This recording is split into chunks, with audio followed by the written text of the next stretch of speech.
Hey, it's Gus, Leak Detective. How you doing? Quick overview of a class I've got coming up. It's called How to Find Tough Leaks. Secrets only the leak detective knows. And basically in this class, we're going to be talking about 11 reasons why it's tough to find tough leaks. What is a tough leak? What is a simple leak? And the various types of leaks. The 7-step process I go through to find leaks. And then we're going to give 4 or 5 examples of how to find leaks, real world things I've done and gone through. Just real quick, why I do this class is because I believe in value for value. When you guys take these classes, you learn a lot, but you also will learn to trust that we are the experts when it comes time to refer friends and family. You'll feel confident that we're a good place to send your clients and your family friends to. So this is one of those slides that just kind of goes through the 11 reasons. Simple leaks, tough leaks, dormant leaks we'll be talking about, the various sources of water, the general process for finding a leak. That's all 7 steps there. Some examples or categories of leaks. And then these are the 5, or actually 6. I think I've summarized some of these in one, so like the window, door, blind cavity, and brick ledge. I think I've only got 2 examples for those.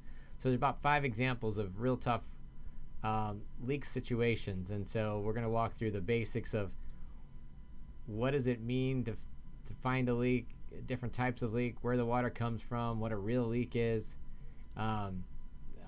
figuring out the paths to the leak, different water testing methodology, drainage analysis, architectural analysis, typically I call that path analysis, different devices that are good for finding leaks, the different signs of in your house that you have a leak, and how to draw the connection between those various points and how that determines where the leak's coming from.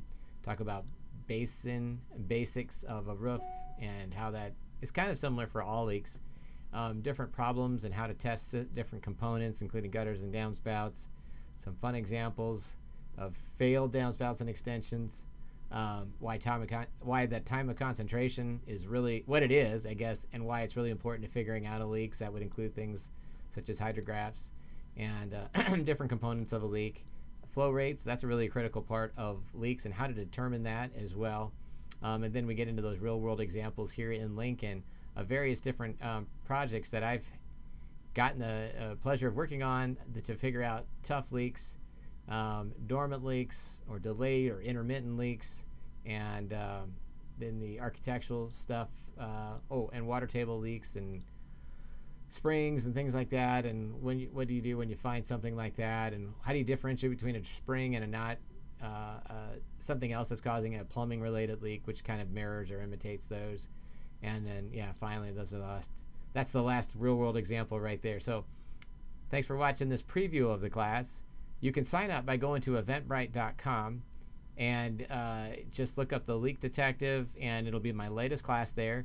If you're getting this email, there should be a connection link there. So if you find it, just click it, register for the class. Then a day before the class, a Zoom, or actually the day of the class, a Zoom link will be sent out. The classes are all free on Zoom. Glad to have you bring family, friends, do a room full of people if you want.